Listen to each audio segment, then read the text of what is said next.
నేను నిజామాబాద్ జిల్లా bar association అధ్యక్షుడిగా ఎన్నిక కావడం జరిగింది. ఏదైతే నిజామాబాద్ ఇందూర్ నగరంలో ఉన్నటువంటి నడిబొడ్డున ఉన్నటువంటి శుభం కరోతి దేవస్థానం ఇవాళ దినదినాన అభివృద్ధి చెందుతూ ఏదైతే భక్తుల కోరికలు నెరవేరుస్తున్నటువంటి తరుణంలో ఇవాళ అనేక వ్యాప్తంగా ఇవాళ దైన్య కీర్తి ప్రతిష్టలు జరుగుతున్నాయి. ముఖ్యంగా ఇక్కడ వచ్చినటువంటి భక్తులు ఎవరైతున్నారో వారికి ఉన్న కోరికలను తీర్చడంలో ఈ విఘ్నేశ్వరుడు ముందు ఉంటున్నాడు.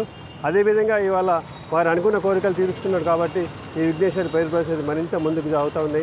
మీరందరూ కూడా హిందూ నగరంలో హిందూ భక్తులందరూ కూడా ఈ యొక్క విఘ్నేశ్వరుని దర్శించుకొని మీ యొక్క మొక్కులు తీర్చుకోవాల్సింది ఈ సందర్భంగా విజ్ఞప్తి చేస్తూ ఉన్నాను. ఏదైతే ఈ విఘ్నేశ్వరు ఆశిస్తూనే నేను ఇవాళ ఈ ఇందూర్ నగర బార్ అసోసియేషన్ అధ్యక్షుడుగా ఎన్నిక కావడం జరిగింది. వారికి మా యొక్క కృతజ్ఞతలు కూడా తెలియజేస్తా ఉన్నాను. నిజామాబాద్ నగర నడుబొడ్డున ఏర్పడినటువంటి వినాయక దేవాలయం దినదినాభివృద్ధి చెందుతూ ఈరోజు నిజామాబాద్ నగరంలోనే కాకుండా జిల్లా నుండి భక్తులు ఇక్కడికి వచ్చి ఈ యొక్క గణపతిని పూజిస్తూ ఉన్నారు. ఇక్కడ వచ్చినటువంటి భక్తులు తమ యొక్క కోరికలు తీరుతున్నాయని చెప్పేసి ఆ యొక్క వినాయకుడిని పూర్తిగా నమ్మి ఈరోజు ఇక్కడ రావడం జరుగుతుంది.